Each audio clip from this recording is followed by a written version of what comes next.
Hey, what's up, everybody? Justin Ochoa back with episode 17 of the Gym Sessions podcast. Today, I'm very excited to bring on Tyler Neal. Tyler is the co-founder and one of the co-owners of Run the Show, which is a holistic basketball development company based out of Northeast Ohio and the Pittsburgh area. They are building a brick and mortar facility right now in Cranberry, Pennsylvania, and then also operate out of various locations throughout Pennsylvania and Ohio. They are pretty much doing everything within the basketball community, from development, camps, clinics, events, coaching, and then now obviously building a gym to have that infrastructure. And then also they have a recruiting service as well. So wearing a lot of hats in the basketball community, but doing a lot of amazing things for the athletes in the community. Now, Tyler is a guy that I've known for quite some time now. We actually connected at Kyle Guy's Top 24 camp, where we were both coaches, hit it off, and just stayed in contact ever since. So it was great to kind of have a live catch up, if you will, with him. You know, we talk pretty much on the reg, but this episode is kind of me just digging into his background, digging in more into what Run the Show is and what it's going to be. Tyler is an amazing basketball mind. He's comes from basketball. It's in his DNA. His dad's been a coach for over 40 years. Tyler went on to play college basketball, then coach college basketball, then coach in the NBA, in the G League, and at the national level as well with our Team USA. So he is a genius when it comes to the game and developing athletes. So now he's passing that information on to us. And it was a great episode, packed full of just gems and lessons that he's learned along the way on his journey and how he kind of got to where he is today. So again, this is Tyler Neal of Run the Show, episode 17. Before I let you get into the episode, I do just want to thank you so much for your continued support to tune into these episodes. If you're new here, make sure you finish up this episode and then go back to any of our previous ones. We have on amazing guests every week, full of knowledge, great conversation, and I'm looking forward to continuing to grow this show for years and years to come. So appreciate y'all for your support. And again, this is episode 17 with Tyler Neal. Ty, what's up, man? Welcome to the show. Thanks for joining me. Hey, great to be on. Appreciate you having me. Yeah, man. So before I let you introduce yourself, I think I was planning on telling kind of the story of how we met. You know what I mean? So we can fill the listeners in on kind of how this whole thing came together, which I think will feed into your bio. But you know, I met Ty at Kyle Guy's Top 24 camp that he had here in Indy, and for some reason Kyle asked me to coach. I don't know, still kind of questioning why he did that. But we were both there, man, and we kind of like hit it off. And I'm like, yo, this dude knows his shit. He's awesome. He's working with the kids, like high energy. And ever since then, man, we just stayed in touch. And I think both of us did one day of that camp. Like I think both of us had prior commitments. Mm-hmm. But it's always funny, man, when you do camps and stuff, how you just immediately like click with certain coaches or certain people there. And it was like, boom, we were locked in ever since and Right. really like talk too much weekly, man. So Yep. I just wanted to commend you on that, man, for just really being awesome, you know, just like a wholesome dude, just authentic and just real. And, you know, I learned from you that weekend from, you know, a couple hours that we spent together. So I'm excited to jump in and figure out what we can learn on this episode. Yeah, for sure. I think it's always funny how people on the same frequencies find each other, Yeah. pick people, the other people in the room that kind of have the same purpose as you. So it was great to kind of, be able to meet you and stay in touch and build kind of our relationship ever since. So shout out Kyle Guy. Shout out Kyle Guy, man. I got to get him on the show. Actually, that'll be a great episode because that dude's got just a crazy background, crazy story. Oh, But yeah. I want to get into you, and you know, Kyle basically brought us together, Mm-hmm. and I believe you were coaching in the G League, and that's how you met him. But kind of give us the rundown, man, on your basketball journey and your Mm-hmm. career and background. Yeah, so I'll start from the beginning. I'll try to, you know, not be long-winded. I always say that and I am long-winded, but I'll give you the spark notes. So, basketball is in my blood. My dad's been a college coach for over 40 years. In fact, recently he announced he was retiring after this season. He just coached in his last college game. He was the head coach at Bluffton University in Ohio, not Bluffton, Indiana. You Indiana Yeah. people always like to try to claim it, but it's actually in Ohio.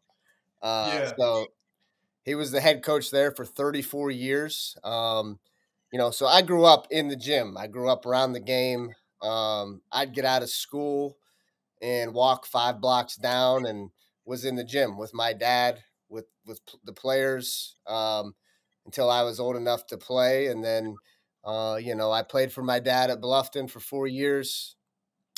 From there, and it's funny, like I always knew probably I wanted to work in sports, probably basketball, but I was just so concerned about playing. I just wanted to play and be Right. around it. I never thought like, okay, like, do I want to coach? Um, and it really kind of hit me in the face. And I'll be honest with you, like, you know, when I graduated from college, from my undergrad, I was kind of like, what am I going to do? Because truthfully, I was behind the eight ball in understanding the industry. Um, Hmm. and if it weren't for my dad, again, I would, who knows what would have happened. But long story short, I was lucky enough to get a graduate assistant coaching job at the University of Akron, in Northeast Ohio. I worked for Keith Dambrot, who's now the head coach at Duquesne. I worked for him for 3 years at Akron, and actually, Akron. My 3 years at Akron are kind of have laid the foundation, um, for everything for what I'm doing now. My three Yeah. business partners, um, I met them through my time at Akron, and 10 years later, here we are. So it's pretty interesting. So 3 years at Akron, I always tell the story of my final year at Akron, right? So I was a graduate assistant. My third year, I was the video coordinator, making probably $10,000 a year. So, wasn't really taking any money showers or anything like that, right? So, Right. I made it a point to my final year at Akron, right? I knew I had to get something. I had to make something happen. I was turning 26, so I couldn't be on my parents' health insurance anymore. So Right. in like November, I just started writing handwritten notes every day, to anybody in basketball, college coaches, NBA coaches, NBA front office, anybody. And one of the people that got back to me was David Griffin, who at the time was the Cavaliers general manager. That was the same year they ended up winning the title. Well, long story short, he invites me up for a game. Um, 45 minutes before tip off, I'm sitting in his office, at the arena downtown Cleveland. I'm picking his brain. I'm asking him questions, and we just kind of chopped it up. And Yeah. from there, that sort of led to, one thing led to another, and I ended up with a job within the Cavaliers organization. About 9 months later. Was with the Cavaliers organization for 6 total years. Started out video intern with our G League team. At the time was in Canton. Now they're in Cleveland, the Cleveland Charge. Um, Literally did every role for our G League program, from intern all the way up to I was the interim head coach 2 separate occasions.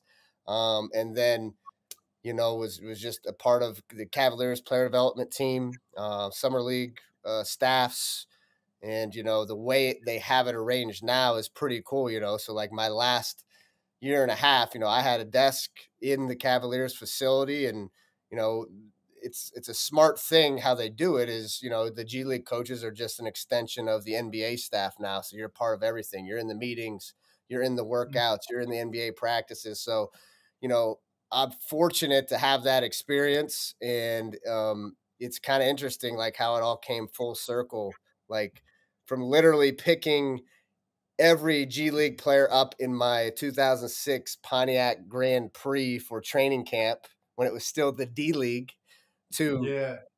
actually coaching in games, being the interim head coach, and to be part of, the Cavaliers practices and their workouts and everything was pretty cool.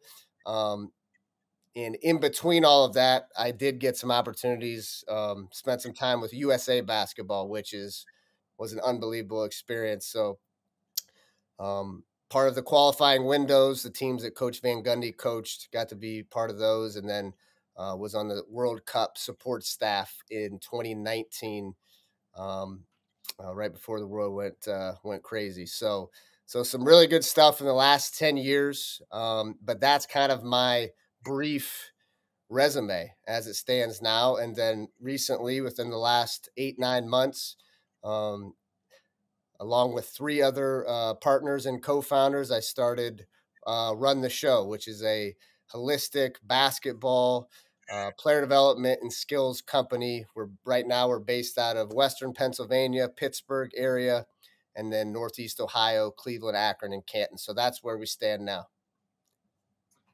That's what's up, man. So no, that's crazy how it all works out. And something you mentioned was like the handwritten letters to all of these contacts, like Mm-hmm. something to that. You know what I mean? It just shows that extra effort, that extra bit of like hunger, and ultimately, yeah, you're gonna get 100 no's before you get a yes. Yep. But then the yes you get, you know that yes, like you're on the same page as that person. You know what I mean? That person valued what you did, Yeah. and so talk about kind of like your mindset. You know what I mean? Going into the coaching ranks, because obviously you you probably had an easy out. You know what I mean? Being that your dad was a head coach, I feel like you probably could have said, "Yeah, I bet you my dad would give me a job," or I bet you he has connections or something like that. But you decided, no, I'm gonna do it my way. I'm gonna go through it the professional way that anybody else would, and I'm gonna earn whatever opportunities Mm-hmm. I earn, whether it be $10,000 a year or unpaid, picking up guys in my Pontiac Grand Prix or whatever. It's like I really love that, because there's a time and a place to use your connections and use Totally. some of the somebody can pave the way for you in a certain scenario. But it sounds like you did not go that route, and you really did everything kind of like from the mud, and got it yourself. And obviously you had your dad to ask advice from and other connections and stuff like that. But it's Mm-hmm. like more a story of like persevering through the ranks, like you were just any other candidate. Yeah, no, I'd be lying if I said the fact that my dad was a coach didn't help me get an opportunity. It certainly did. Him and Coach Dambrot go back a long way. And, I think, the fact that my dad, is respected and stands for certain things, that allowed me an opportunity. But, you getting your foot in the door is step one, right? The other nine steps are you have to kill it. Like you have to kill it. You have to earn respect. You have to create a network. Because I've seen it 100 times. Guys get opportunities and they just kind of fizzle out because they don't kill it. They think they made it. So yeah, I think like that's something that um, I've experienced and just tried to hang my hat on is just do the absolute best job where you are right now while building your network, while still putting yourself out there, and just trust that, good things will come as a byproduct of doing the absolute best job where you're at instead of always looking forward. Because, again, it's like, so it's funny. In my time at Akron, right, each one of the three co-founders of Run the Show, my three business partners, all significantly influenced and inspired me to do things that allowed me to kind of get some of those jobs that I had. And like Steve McNeese, who was on staff there. I had no clue what I was doing. I'm not going to lie. I didn't understand the industry. He took me under his wing. He explained, this is how the industry worked. For all I knew, if I wanted to be an assistant coach at Duke, I just sent in my application. I had no clue. Right. Brian Weber, who at the time was a GA, was on staff at the University of Miami the year they won the ACC and were number one in the country. Prior to my time at Akron, he was at Akron. I met him through Steve. He has an insane story. Up and quit his job, volunteered for a year at Akron, somehow gets on, didn't take no for an answer, gets on staff at Miami. Long story short, he ends up being a Division I associate head coach. So his story inspired me to start networking like crazy. And then Alan Deep, my third partner, who also, I was kind of on my way out at Akron. He was coming in, right? He's a little bit older. He went and worked in the casino industry for a few years out of college, missed basketball, started helping out workouts at Impact in Vegas, right? He grew up with Steve. Steve hires him on staff at Akron. And just in the couple weeks I was around him, he kind of inspired me. Like, he told me, hey, you need to go out to NBA Summer League and network and put a face to a name. Because he's been to it. He understood the dynamic of it, how important it was of a networking opportunity. So I did that. And because I went out there, I ended up, getting a job in the NBA with the G League team. So it's just crazy how, again, it's all come full circle. And each of the guys that I work with now on a daily basis, we started a company together 10 years ago, all inspired me without even knowing it before Run the Show was even a thought. So just that mindset, I think, is, you don't quite know what's going to happen, when's going to happen, but you just got to go about your everyday life, believing that you just got to do the right thing, and stay at it. So. Yeah. Yeah. You never know who's watching, man. Like that's the crazy thing. It's like, you never know who's watching. So you give your best in every scenario. You make wherever you're at the big time situation, even if it's not, even if it's not your end goal. It's like you got to do your best there so that people can see your work, and the steps above can like value that and say, okay, yeah, that's a person that we want to get on our roster, man. So I love that, dude. That's such a cool story. And like you said, everything is connected. Everything is always, you get your foot in the door, right? But that's not doing it. You know what I mean? You got to still kill it. You could easily get your foot right back out the door just as fast. So Sure. I always say recommendations. It might get you an interview, or they might get you a conversation, but you have to kill the interview. You have to kill the job. You have to provide value in the scenario, or that's going to make not just you look bad, but the person that referred you in the first place. You know what I mean? So it's crazy. Like, I just love hearing everybody's background story, because going into this, I didn't even know that. I know a little bit of your background, obviously, from talking, but I didn't know how deep it was, like at the level of video coordinator, intern, GA. You meet all these guys around, like, coming up, and now you're all in business together. Like, that's super cool. Yep. Yeah, it's when young, even I was an intern with the Cavs G League team. It's just funny. People that are the same age, were the same age as me, are wanting to know, how'd you get that job? What'd you do? You got any advice? And the biggest advice is like, put yourself out there, meet people, never turn down the opportunity to network. Like, you never know who's going to respond. Um, I've probably been, if I reached out to 1,000 people over the years, probably 200 to 300 of them have gotten back to me. So, the biggest thing I think you can do, and I know you know it as well, Justin, is just meet people, try to learn from people. Because you never know when an opportunity comes around. You never know. Like 3 years ago, I never, the fact, if you would have told me I would be running a company and working with younger players on a daily basis, I would have said, hell no, nope, nope. I don't need to talk. I don't, you know, but I'm glad that at least, I still, I wanted to learn from high school coaches. I still wanted to learn from, guys that ran player development facilities, things like that. So, cause you never know where life takes you. And, Right. so soak it all in, I think is the message. 100%. So let's talk about some of just the different experiences that you've had, um, whether it be now you're working with more high school or I guess prep youth Hmm. age kids. You've got NBA and G League experience. You've got international experience. You've got college experience. What are some of the major differences, I guess, between all those levels and just lessons learned and experiences that you have noticed over the years?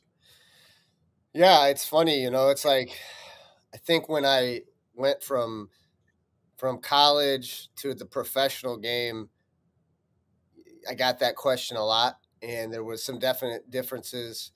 And then even from I grew up around a Division 3 college basketball my entire life, played it. Even going from that to Division 1 mid major, it was a drastic difference in just the Right. dynamic of everything. Um, Not only on the court, off the court, the business of it is so different.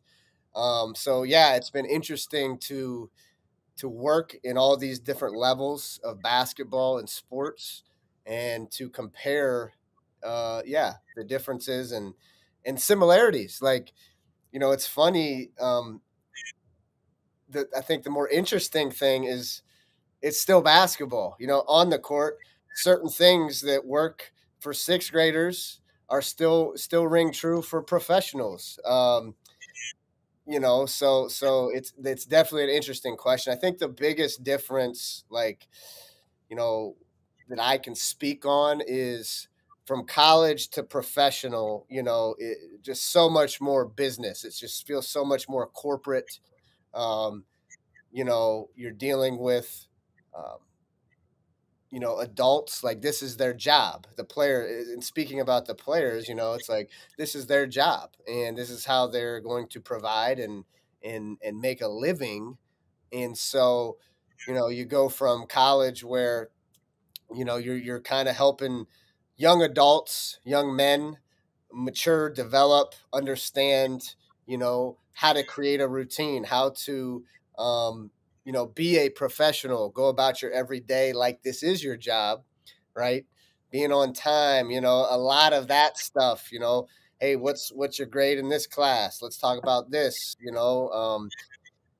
Where you take that to the professional side of things, and it's kind of like there is some of that, but the difference is, like, in college coaching, you feel like you're with them, you're sort of looking over their shoulder 24 Hmm. hours a day, looking out for them.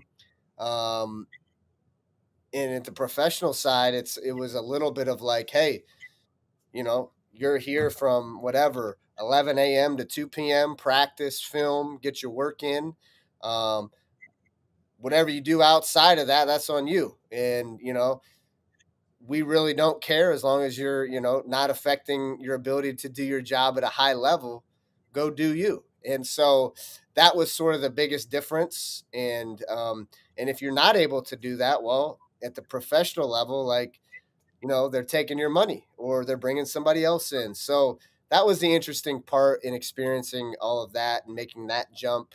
um, and then I just think in general, like, even comparing my experiences growing up around Division 3 college basketball and playing it, or just uh, the business side of things. Like, I think Division 3 basketball is probably like the purest version of the game, right? You literally Yeah. have a bunch of guys and girls that they've played their entire lives, they've committed their lives to hoops, they've trained, right? I mean, that's what I did, and now you're literally paying Yeah. thousands and thousands of dollars to play collegiately. Some more than others, right? There's levels to it, but and it's good hoops. It's really high quality basketball, you know.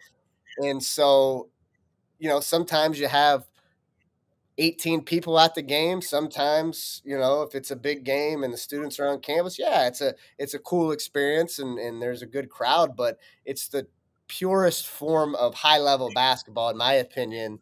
And it's not really a business aside from the business of the institution, you know, Right. making money on tuition, right? You take that to the Division 1 level, even the mid-major level at Akron that I was at, you know, there's a little bit of, you know, like hey, dollars and cents play a factor in this, not only in marketing and in making money, coaches making money, players being able to utilize their experience, their playing career at that school to then be able to make money playing professionally. So many variables. It becomes a little bit more, like I said, corporate and businessy.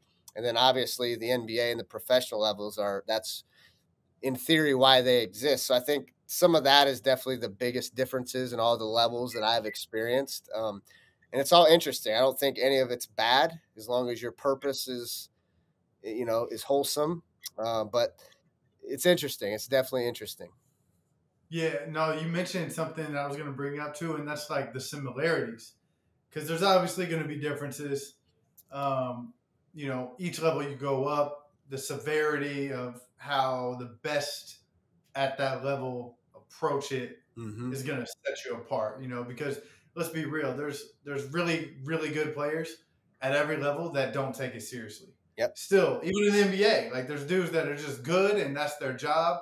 Just like you know, somebody might be good at accounting and that's their job. So it's Mhm. like they don't Yeah, love it, but it's how I make a living, right? But every level you go up, it's like the severity of how you approach that. That's gonna help set you apart. But what I was gonna say was going back to Kyle's camp, right? We do a top 24 camp, the best 24 seniors to be coming in. You know, some really good players. I think every single one of them is going to go Division 1. If not, you know, somewhere high level D2 or NAIA.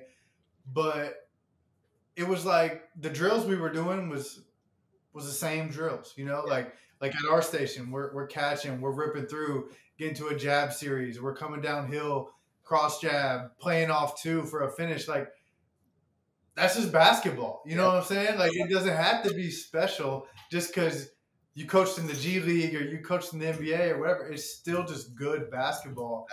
And absolutely. so speak about some of the, I guess, the principles and the similarities on all of those levels when it comes to just instilling good basketball in this next generation. Yeah, you know, I think the best teams that I've, you know, seen, been around, coached, played on, you know, the common denominator is, um, you know, the things that, you know, seem cliche, may seem Yeah. corny, but, you know, like cohesion, like Yep. mature players that can play with each other and that play hard together and that sort of have a common, you know, a common purpose of like, you know, this is how we're going to play. So, you know, all those intangible things, I think first and foremost is like, you know, at every level that I've been around, like that's the most important thing. And then, you know, I think secondly, in terms of actual tangible skills or stuff, you know, on the court, like, you know, like ball movement, right? Yeah. Movement in general, you know, teams that move the ball, that move bodies, that have a flow on offense, like that rings true at every level of hoops, right? You know, teams that guard, that buy into, you know, a team defensive system. You know, like if you don't, you know, not too many teams get through, you know, win at a high level at any level of basketball that don't do those two or three things well. Um, and even break it down further, you know, like you talked about some specifics, like playing on 2 feet, right? You know, and that's something I deal with daily in teaching skills and teaching, playing with the ball in your hand. Yeah, better players, better athletes. Yeah, you're going to add in some dynamic footwork, some dynamic finishing, dribble moves, things like that, because you have to, right? The Right. higher levels of hoops you play at, you got to be able to make two or three more dynamic, fancy plays a game than you would in college or that you would have had to in high school. But 80% of the time, the plays that you have to make, right, are the simple basketball plays, right? Land on 2 feet. If you have your finish, raise up, right? If not, right, step through, right? If not, you have your turnaround pivot jumper, just like that whole 2 foot series. If you watch any NBA game, right, Kobe was great at it. Jordan was great at it. LeBron's great at it. Any good player in the league has that 2 foot progression. Donovan Mitchell, uh, Tatum, right? Hmm. So understanding with the dynamic skills, I think, is a big thing. Like, hey, I'm not just coming down tween behind, wrap shift just because. Maybe Right. once every 3 games, there's a time and a place for it, and it's great if you can make those plays. But understanding, 80% of the time, fundamental, simple, solid plays, right? I use analogies like I always say, hit singles, right? Hit singles. You don't always have to hit home runs. Hit singles, and Yep. so I think that just rings true. It's at every level of hoops, and the more I'm around it, right, the more I continue to believe it. Yeah. So we're coming off All Star Weekend, right? And the All Star Game is getting a lot of scrutiny because of just the, I don't know, the quality of what that game was this year. It was, I mean, it was bad, but Hmm. I I I don't think that that's necessarily not how it's always been. I mean, I know in the past they've competed hard for the second half, Yep. but I think today's game, because of social media, gets scrutinized more publicly. Yeah. Like just the other day, there was a thread. I think it was. I don't remember the Twitter that put it out, but it was like a Steve Francis appreciation thread because it was his birthday, and there was a possession where Troy Hudson was guarding him, and anybody can YouTube Troy Hudson, Steve Francis. You'll pull up the exact clip, Yep. but he's getting drug out there. Like Yeah. it's like it looks like the meme that they made of the All Star game this past weekend, where it's literally two guys on one side of the floor, 18 seconds out of the 24. The other six were bringing the ball up, Yep. and he's dragging them out there, and it's 1-on-1. And Catino Mobley like is on the left wing, and he like sighs and puts his hands on his knees because he's like, I know I'm not getting the ball. Like Yeah. Steve is about to go to work. So people forget like ISO ball has been around forever. Yep. It's not going anywhere. But I guess my point is like, where do you see the state of the I guess the NBA today, and how is that affecting now who you're working with at the high school level? Yeah, I mean, great question. I go back and forth, especially another topic that's sort of a topic of scrutinization right now with professional athletes is load management, guys sitting. Mhm. Um, and I understand both sides of it. Like, it's easy to scrutinize on the outside looking in for obvious reasons, and there's a lot of valid points. The biggest thing, and I'm as guilty of it as anybody is, you know, get some context for what you're looking at, right? Um, I'm guilty of it, and yeah. So to answer your question, yeah, I think we are sort of prisoners of the moment quite a bit in terms of it's easy to harp on these guys that are playing, and when when it is a bad uh when the gameplay is bad, it's stagnant, it's ISO. Like, let's be honest, the All-Star game, the other night was not very good. It was a bad brand of basketball. But again, have some context, like, Right. understand, like, the rest of the league, they get 5 or 6 days off to chill, go on a trip, be with their family. Those guys don't. It's a grind. Now, look, they're taken care of. They're making all that money. That's the other side of it. But it's probably not that big of a deal at the end of the day. However, I do think it's important to still at the same time, still be a model of the way basketball should be played. But also, look, like, it's not like your kids watching that game, it's going to affect their entire perspective on basketball, right? So, Right. and I do think, given the day and age that we live in with the social media, it's easier to make it seem like, hey, this is just happening now. It's happened. It's been a thing. I think, what was it, 2 years ago? The 2020 All-Star game was really good, really competitive.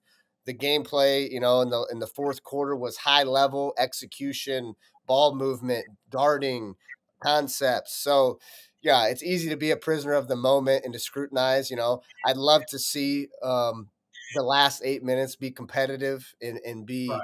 high level hoops. But it is what it is. So, and I do think, a lot of the players and the coaches are self-aware, right? You don't get to that level if you're not. So I think Right. going forward, they'll understand it and understand that, it's something the fans appreciate. And, I think they take pride in what they do. So I don't think it's something that, you know, we need to worry about too much going forward. I think it'll take care of itself, but definitely interesting. Like, the probably more than we realize once every 4 or 5 years was like it was a couple nights ago. So we'll see. Yeah, and that's the thing, man. You can't please everybody. Like, you're never gonna please everybody. So just it to your point, like load management, right? So basically, if you look at the All Stars, give or take, it's the best players in the league, right? Yeah. There's probably some snubs in there, Yeah. but it's the best players in the league. Um, those guys are the main ones load managing. You know what I'm saying? Like, Mhm. these are the guys that are, for the most part, all on playoff contention teams, who need to be healthy in April and May, and hopefully into June. So these are your prime candidates for load management throughout the year. Mhm. Now you're asking them to play in a meaningless game that that doesn't get them closer to their goal of winning a championship, doesn't earn them like a substantial amount of money like for that game. Right. There's So no it's like, incentive. I Yeah. totally understand why they may not be that motivated to play hard in it. You know what Yeah. I'm saying? But Absolutely. I mean, and to your point, in 2020 it was phenomenal, and there was I think a huge um, focus, if you will, because that was when after Kobe passed, correct. and they said, this is basically the Kobe memorial, like we're naming the MVP after Kobe. I just think that meant something, Sure. and because it was so close to that happening, it was very real. Now we're a couple years past that, and it doesn't hit as Yeah. hard. Like they still want to win that trophy, but man, Kobe had just passed, and now we're out here competing for his trophy. So Yeah. there's a lot of factors, like you said, that go into it. But at the end of the day, like you and I, we don't got to worry about it. Like Yeah. it's all good. Like it's just a Yeah. weekend out of a whole year. Yeah.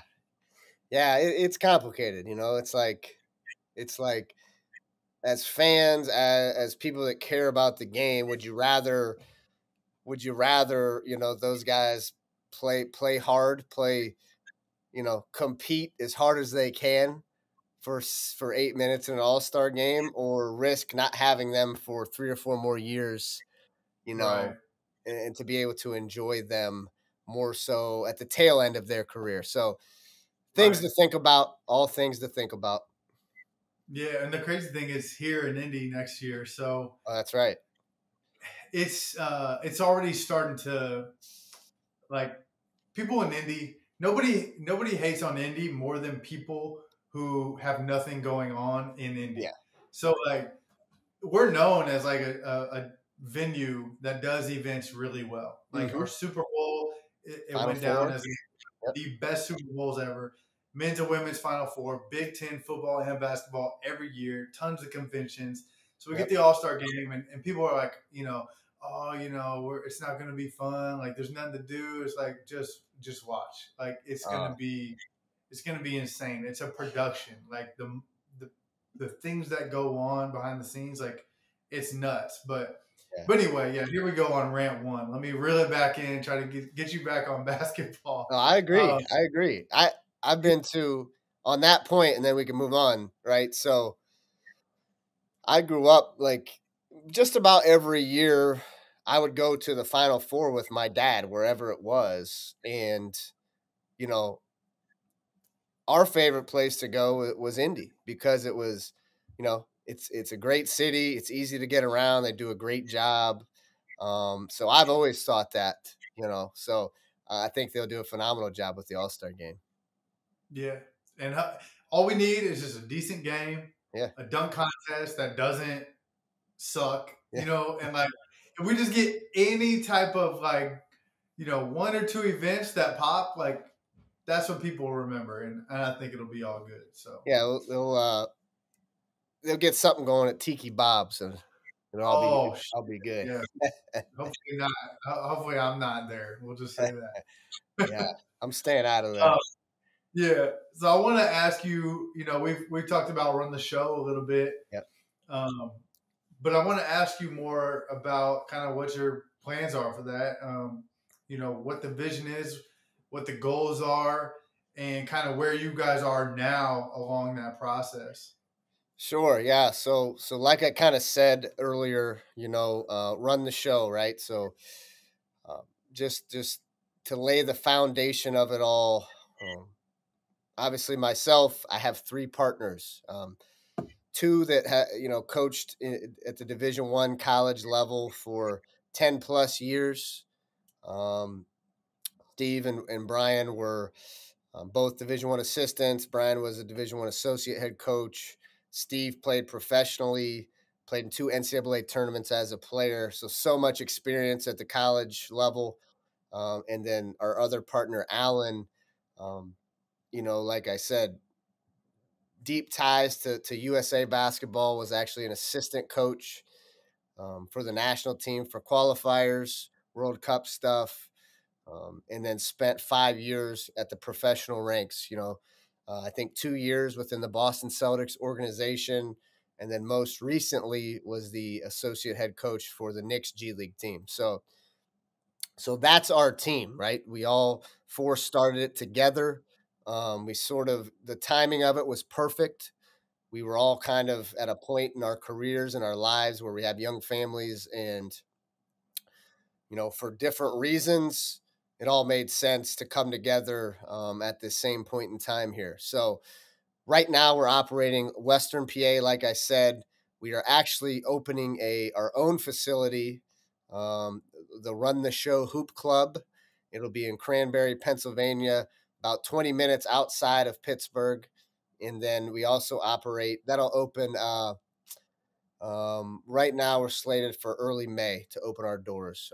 So I grew if I was better with my hands and more handy, I would have been able to speed that process up, but I'm not. I grew up in a gym, so only so much we can do about the people that are working on the gym. So shooting for early May, and then while that's going on, we have our in-house offerings programming in Northeast Ohio that sort of mirrors that, of which we're doing in Pennsylvania. So I have a gym in the Akron area that we operate out of on a weekly basis. We have a gym in Cleveland that we operate out of on a weekly basis, and just our weekly in-house player development, skills training.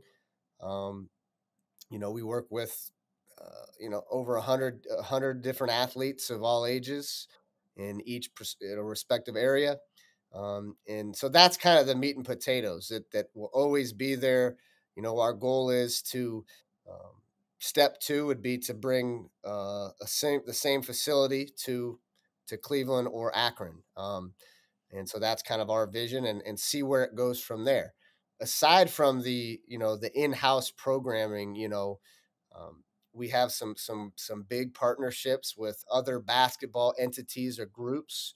We have a exclusive partnership with the Hoop Group, which I think a lot of people are familiar with now, a huge basketball organization based out of New Jersey. Everybody on the East Coast knows about them. Guys like Kyrie, Donovan Mitchell, guys that all grew up going to their events, going to their camps, playing in their tournaments. So, it's an East Coast, kind of a pretty special thing on the East Coast. So we're partnered with them. We're going to be kind of doing a lot of their specialty player development skills things. So future All American camp, the Poconos camps, a lot of their elite camps, right? We're tasked with the player development, the on the court aspect of all of those. So very exciting for us to attach our name to theirs. We're working on a digital um, program with Made Hoops, another big basketball entity. Um, that'll be coming out here in the first few weeks of March. It's We have some good featured players that'll be in that, right? We're working with a couple large AAU clubs, right, in Pennsylvania and in Ohio, providing our services to them, at a larger scale, being able to reach more players, more young players that way. So we kind of have a broad vision. Anything basketball we're doing. We're learning a lot, right? So we also have a scouting service. We run and operate the Hoop Herald.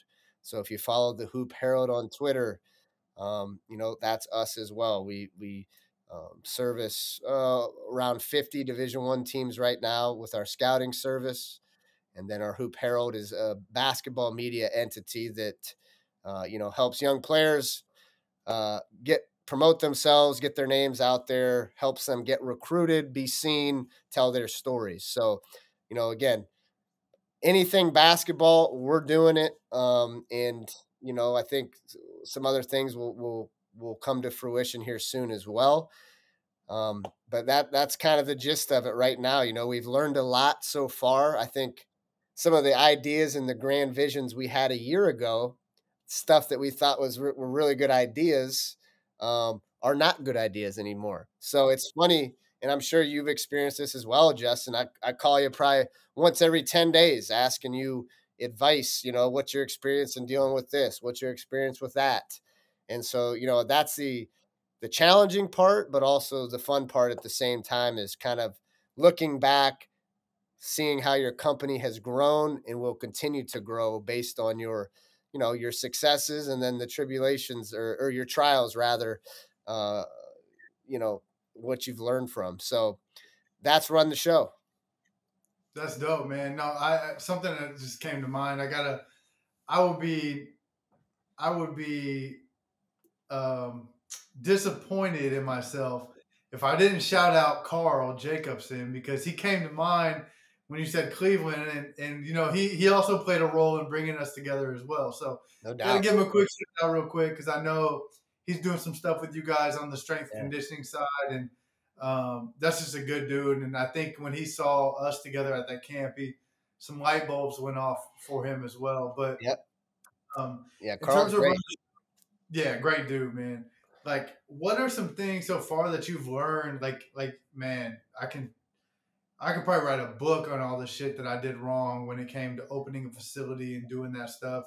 And Yep. I know you guys are still in the beginning phases, kind of like you can see the light at the end of the tunnel, but it's not on you. You know what I mean? You're not putting the floor in, you're not putting the lights in, you're not putting the plumbing in. So I've been there, and it sucks because you're on other people's time, Yeah. but it's on your dime. And it's like, man, if I just could do all this myself, we be up and running. What are some of the the lumps that you guys have taken along the way? Yeah, I mean, it's a loaded question. It's just I think the biggest thing is just um, not knowing what you don't know.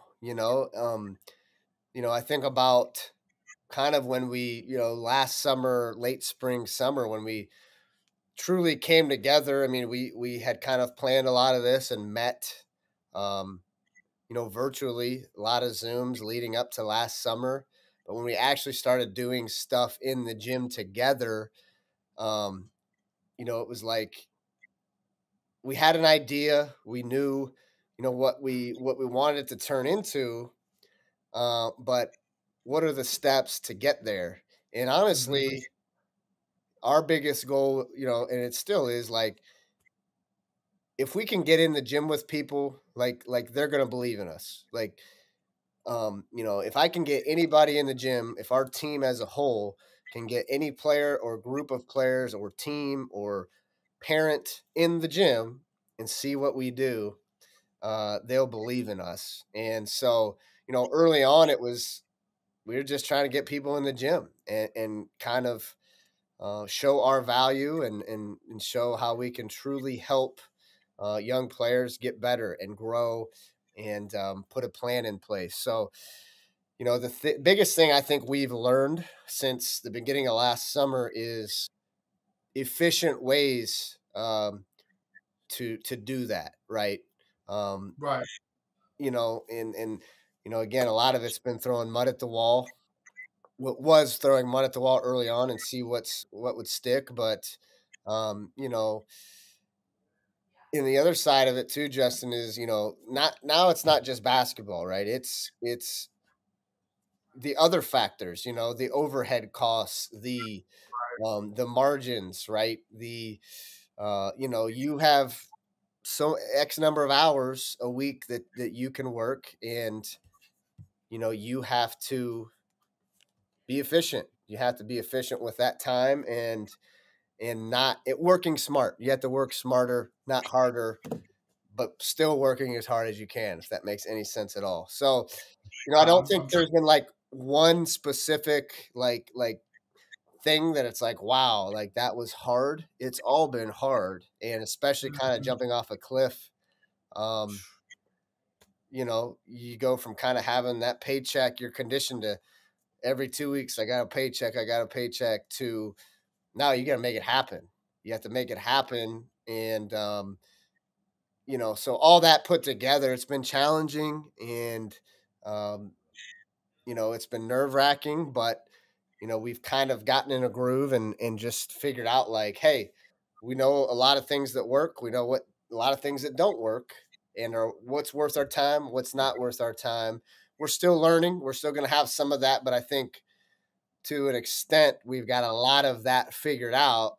Now it's just kind of being patient and letting it all materialize as we put those efficient resources and tools into action. Right.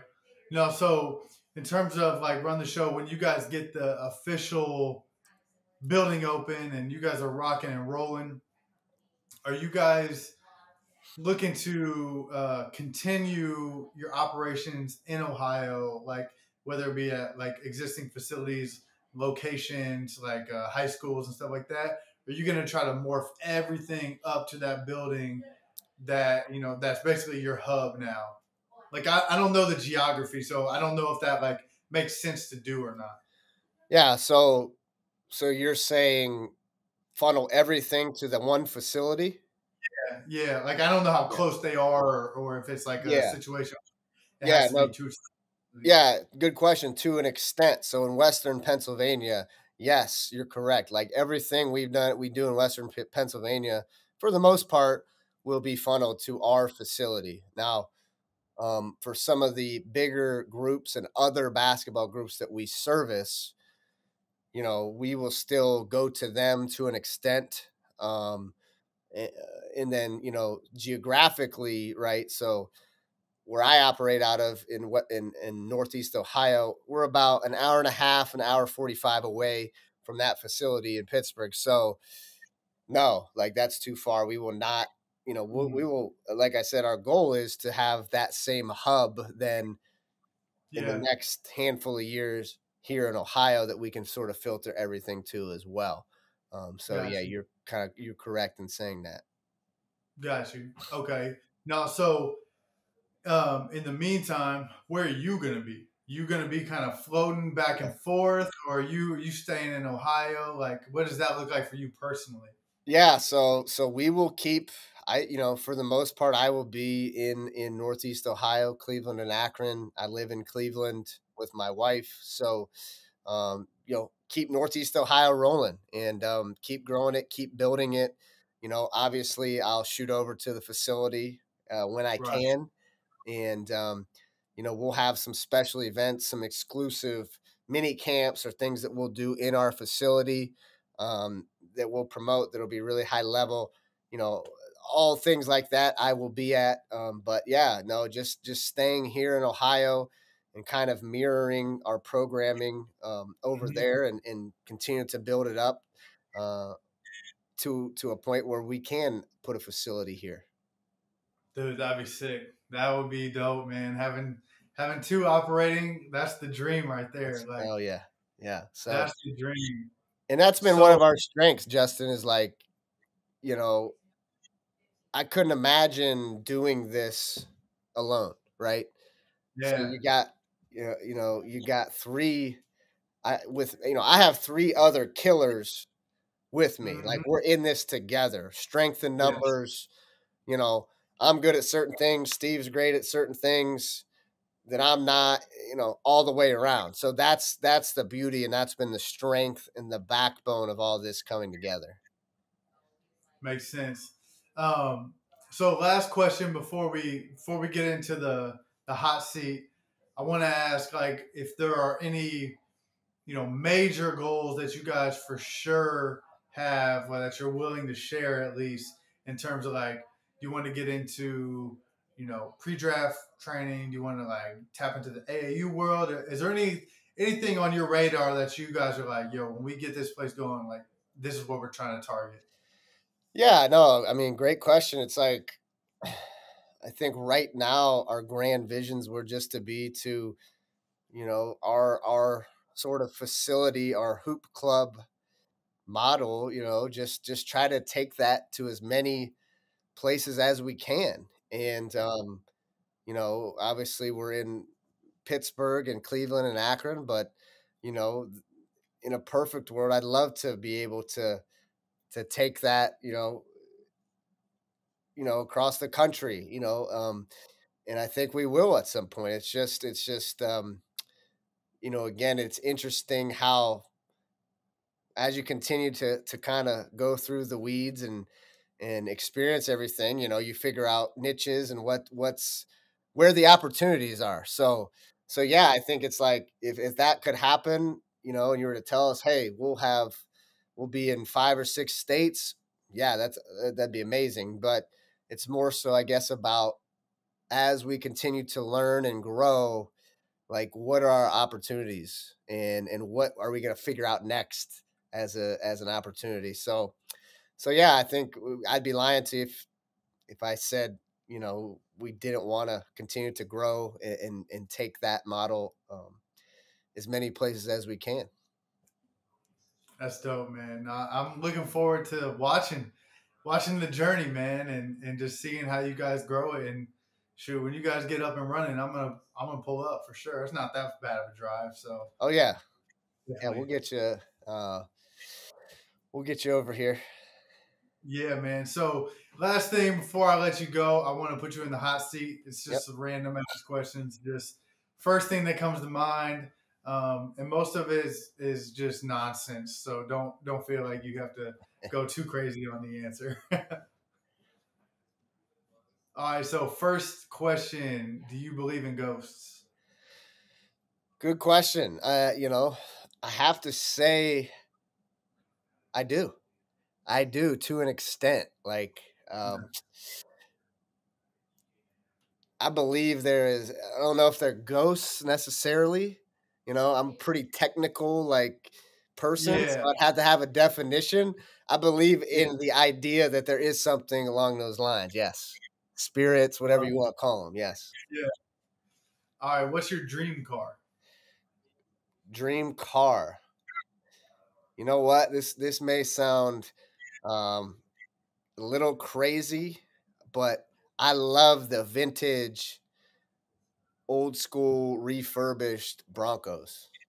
Like a Ooh, I like like a that. like a cherry Yeah. red or a black, you know, 90 Can't do it. no. Can't do it. Like a 1990 black on black, vintage, Yeah. refurbished, roof gone Bronco. I think that'd be pretty dope. Those are dope. That's a good one. All right. What's your number one fear? Oof. Number one fear, and nothing like really just pops to mind. So I guess that's a good thing. But um, Yeah. I don't like just being alone. I guess like I like being around people.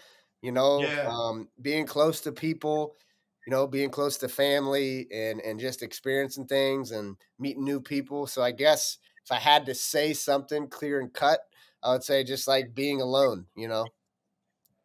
That would absolutely suck. Like just being alone for an extended period of time is it's never fun. No. Unless you're like Aaron Rodgers or somebody like that who Yeah, just I like me time, like I need a couple nights a week where, I can like yeah. just go brain dead for a few hours, but not longer than that. Yeah, I think Aaron Rodgers is going to do like some type of 7-day darkness retreat where he Yeah. just alone in a dark room for 7 days or something. I'm not good with that. Yeah, it'd be interesting to see, what he comes up with after that. So Yeah, I'm on the lookout. can't wait. All right, Mount Rushmore of basketball players, and I'll give you the asterisks on this. This is your favorite, your personal preference, and I'll defend you if you miss out on putting whoever's GOAT is on there because it's not your favorite player. So these are your 4 favorite players, your Mount Rushmore. Not okay, okay. So like this is not a goat route Mount Rushmore. This is my Yeah, this is who I your Mount. liked yeah. Okay. So, look, like when I was younger and I grew up and really started to play like competitively, I wore number 3 because of AI. Iverson. I had his shoes. He was a smaller player. I was a guard, a smaller guard. Just liked his toughness. His edge. Um, so I got to have Iverson on there. Growing up, he was probably my favorite player. Uh, I think my dad's favorite player has always been Larry Bird, and I think kind of just watching back on some of the stuff he did as a player, and his edge and his competitiveness and just the legend. That's why they call Yeah, him Larry Legend. So I got to have Larry Bird on there. Um, Jordan. I mean, I won't lie to you. I'm a Jordan guy. When I was growing up, it was the Bulls, it was Jordan. I would play the Bulls starting lineup theme music every morning before I would come downstairs to eat breakfast. True story. that's So dope. Jordan's on there. So I got Iverson, Larry Bird, Jordan. Um,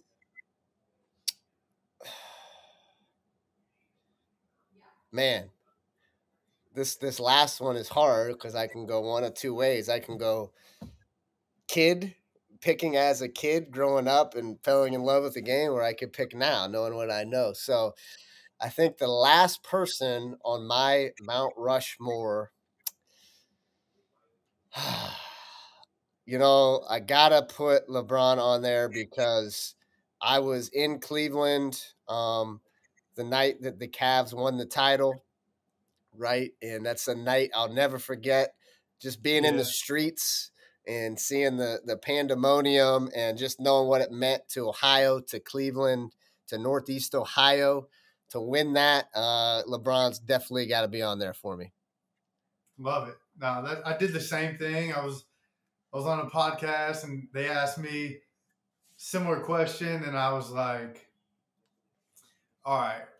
Are we talking favorites? Or are we talking like goats? And so mine was similar. You know, it's like you're struggling with the nostalgia and like why you love the game. And like for me, I went all in on that. I was like, it was AI, Kobe, MJ, and Vince Carter was my fourth. And then Mm, that fourth, I was going like Vince Carter or LeBron because I love LeBron so much. Like, don't get me wrong, like love the guy, but we were just in that mode where I'm like, yo, these are the four guys that made me fall in love with basketball. sure. And LeBron is closer to my age. You know what I mean? Like Yeah, we're like peers, where these guys are like my idols. I And know. so yeah, I went the same route, man. But it was like it was tough that last spot because there's just like you can't even put a number or a description on how valuable LeBron is to the game of basketball. Like it's Yeah. nuts, done, And bro. It's nuts. it's like even if you whatever, if you're an MJ guy, like, it's still it's like in my era, my generation, like he's LeBron's the best. And he, Yeah, for sure. so my other the last spot the debate was Kobe or LeBron because like, Mhm. you know, Yep. there was a point in my time where like Kobe was my favorite player too. So that's a tough one. Great question. That's tough, man. That's a solid four, though. I love that. It's a very it's it's hard to come up with four better players to shape your life and your game than those Yeah. four guys. So, all right. Speaking of nostalgia, what is the best hoop shoe? You know, it's probably not one. Well, maybe it is one from today, but I tend to think the older ones are much better. Hmm. But what's your go-to hoop shoe? So so it's funny. Like I just bought the all black Jordan 13 playoff Oh yeah, release that just came out. Growing up in it, like again, man, like basketball is just such it shaped my entire life. Like so I remember when I was in first grade when the 13s like came out, were released originally, and we were at finish line and the cherry reds um were out, right? And then the French blues uh, those are were getting yeah. released in like a week, right? So I could get the cherry reds right there, take them home, wear them to school the next day, or the French blues, which I actually in the moment I wanted the French blues, but I had to wait. They were going to get shipped to me in like a week, and I was like, no, Mm. I got to wear these things out of here. So Yeah, the cherry red Jordan 13s hold a special place in my heart. Um, sick. and then the other one that comes to mind would be the Iverson With the zipper, with the zipper, bro. the cushion on Yes, the inside, yes, right? man. Man, can't beat them. So those two. Those That's crazy that you said that because again, I'm stealing. I like to steal from podcasts that I'll go on. You know what I mean? But Yeah, I was on a podcast. They asked me the same question. Boom! I said I think they're called the answers the answers. because the Yes, yes. with the honeycomb. His first one was the The question, and then I question. think the answers came out, and it had the quarter zip. You know, the little That it was wink. just like a little wave on the Yep, side with the yep, Iverson 3 logo. yep. Bro, those are fire. I They need to are. get a pair of those. I I need to know. get a pair of those. I've been looking up. I need to get a pair. Those are fire. All right, a couple more. We got three more. What's the worst advice you've ever been given? Oh boy, worst advice.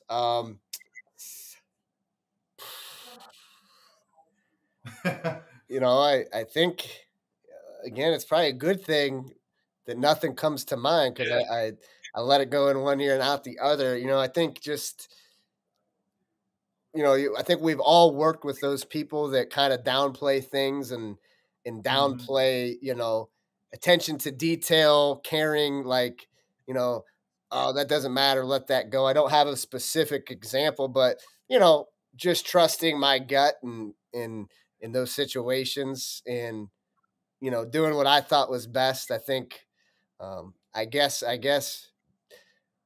the worst advice I got was to when people have tried to influence me to go against, what I believe and what I stand for. Mhm. Broad No, that answer. Sorry. makes perfect sense. It's like any advice that goes against like your gut intuition is probably not Yeah. great advice. You So know what I'm so saying? my dad, has always had a sign in his office. It says, "Here's to gut feelings and those who believe in them." So that's something that Yeah, just like always sticks with me, and he haunts me. Uh, because yeah. I was, he's not an easy guy to please sometimes. So Hey, no coach really is. yeah, All high right, standards. last two. What is the most overrated movie of all time? Oh, most overrated movie. Um, man, it's. I think a lot of these newer movies are overrated. So like to me, um, that doesn't really go with what I'm about to say, but I've never been able to get into Star Wars. There's people that wait outside for days to see the new one, and I just think they're the dumbest people on earth. I don't get it. Thank you. I Star Wars and Lord of the Rings. I don't I get it. can't. I cannot do it. I've tried. I don't get I it. can't. And to that point, Game of Thrones. Yeah, I can't do it. I've tried. I just. It's not for me. not for It's me. just. Nope. All right. Last question, man. You about to go on. Let's paint a picture. All right. Let's say you're a pro athlete. You're in the NBA. Uh-huh. Game 7 of the finals. You're pregame. You got the AirPods in. You're trying to get right. What song are you playing on repeat for that moment? Oh man.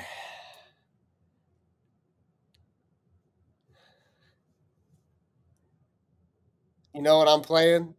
Is the He Got Game track with the old Buffalo Springfield song Oh, shit. instrumentals that they rap over.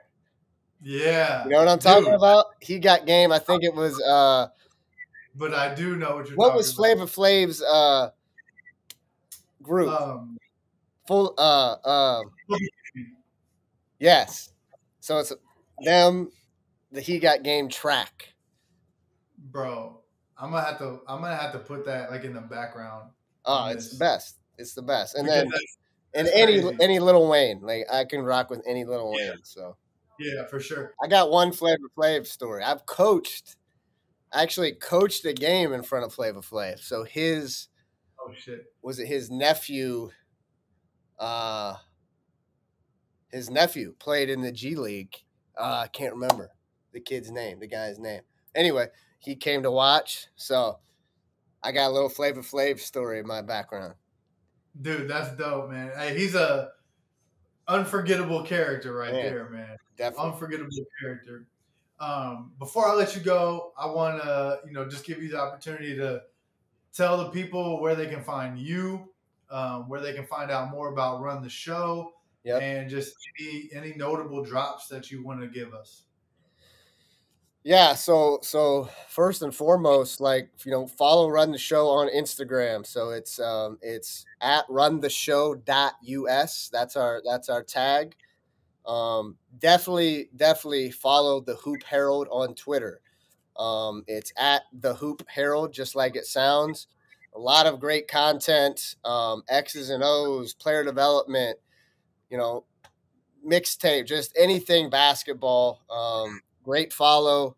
And then me personally, I post a lot of my stuff on Instagram. So get ready for it. My tag's a little funny. It's at Teewy5. So that's TEEWY5. Long story to that. I won't get into it, but that's where you can find us. Yes, sir. We'll do a part two. We'll get that story behind the Perfect. scenes. But hey, man, I appreciate you jumping on here, chopping it Absolutely. up with me, man. It's always good to catch up with you. And yeah, looking forward to seeing how Run the Show grows, man. Yeah, absolutely. We're grinding away, and we're excited, and you know, it's been great to follow you and to see your business grow and all the great things you do for athletes at all ages. And appreciate you having me on. And that was episode 17 with my guy, Tyler Neal. Such a great dude doing great things in the basketball community. It was great to catch up with him and really get to know more about Run the Show and what they've got going on. So, what I want you guys to do before I let you go is whatever platform you're listening to this on, make sure you leave Tyler 5 stars, great feedback, share it with somebody, subscribe to the channel. If you like what you hear, we're having great episodes every week. And don't forget to, hit the archives. We got some fire in the archives. I know we're only 17 episodes deep, but we've got some truly amazing guests that have been on here, including Tyler and all the guests before him. So I would really, really appreciate if you guys could leave him some feedback so he knows how much of an impact he made through this episode, and go check out some of our older stuff so you can get to know some of the previous guests. So again, this is episode 17 with Tyler Neal of Run the Show. Thank you guys so much for listening, and we'll catch y'all next week.